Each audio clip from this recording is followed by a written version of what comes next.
David, tell us about this competition. Was it close? Was it controversial? It was very close. It was a big event held every year, the World Rapid Chess Championships. And it went right down to the wire. There were 4 players at the end who ended up on the same points. 2 of those players, the top 2, went through to a playoff. And yes, the young Uzbekistani teenager managed to win. And was that, quite surprising outcome to have someone so young? Absolutely. You can see on screen here him beating Magnus Carlsen, the reigning world chess champion, in the main rounds of the event. And that actually meant that the world champion didn't qualify for the top 2 positions. He finished 3rd in the end. And that was a big moment because it meant that the teenager played against a slightly weaker opponent in the final, still higher rated than him, but he managed to win. And yes, I think he's the first teenage world champion we've had. So we got a taste of it just there, but what is rapid chess? Rapid is the medium speed of chess that we have. We have 3 speeds, a bit like cricket in a way. So it's a bit like a 50-over match, a one-day match. Basically, you have around about half an hour for all of your moves. So the whole game goes for about an hour in total, as opposed to classical chess, where the games typically go for between 5 and 6 hours. And so the 17-year-old, a bit of an unknown, but now that he has won this, what do we know about him and his path to this point? Well, he sort of slipped a little bit under the radar, even though he was a grandmaster already at only 13 years of age, which is an amazing achievement. He's one of the youngest grandmasters in the world, but he's quite shy and quite reserved, very well spoken, a very nice guy, as opposed to some of the louder characters that we've got in the chess world. So he hasn't been given as much media attention, but he recently won some big events in Spain. And now, of course, this is his biggest ever title. It's really put him on the map. And people are really starting to pay attention to his games, particularly now that he has this big victory against the reigning world champion in classical chess as well. And as you said, he knocked out Magnus Carlsen in this, but he is the current world chess champion, the Mozart of chess, and you're one of the few Australians to have faced him. Why is he so dominant? He just sees things that other people don't see. I guess that's why they call him the Mozart, because it's hard to put it exactly into words and to pinpoint why he's so good.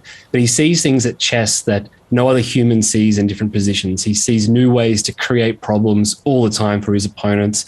One of the games that he played in the recent World Classical Chess Championship match was the longest we've ever had in a World Chess Championship match in 150 years, lasted 7.5 hours. And even though he shouldn't have won the game, he kept finding problems against, at the time, the second best player in the world. So yeah, it's hard to put it into words, but the term genius certainly applies to him.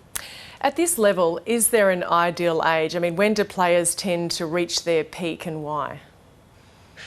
It's a very interesting question.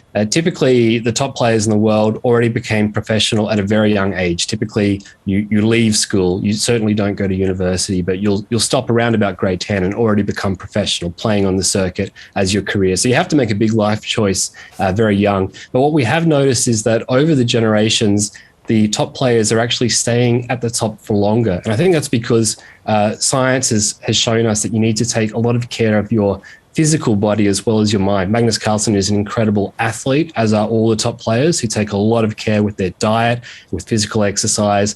And now, as opposed to peaking around about 30 years of age, it's now a lot closer to 40 that people are reaching their peak performance. Is that hard to explain to a skeptic, that this is a sport that physical condition is so important? Absolutely. I mean, the traditional picture that people have of chess players are sort of old, potentially overweight men sitting at the board for long periods of time, maybe swilling whiskey or smoking cigars. And maybe once upon a time, just as it was with cricket and rugby league, people didn't pay as much attention to the professionalism of sport. But it's completely changed now.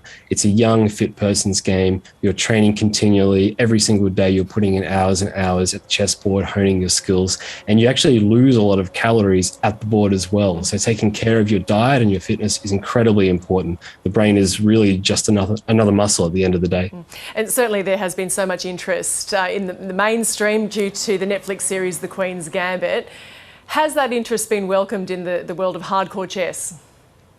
Absolutely. It's always great for the chess community to grow, no matter at what position of the game you are. We're certainly seeing a lot of new players come to the game, a lot of beginners for the first time picking up the pieces. But we've also seen a lot of people who perhaps played in school at their school clubs and then gave the game away or lost interest for one reason or another and have now come back to it. So, for instance, I work at the University of Queensland, and our chess club here is now just absolutely exploding with people coming back to the game from their school days. And I guess that's because that's the Netflix demographic as well that the show really captured. You might have inspired some people for 2022, David. Thank you so much for joining us. Thanks, Gemma.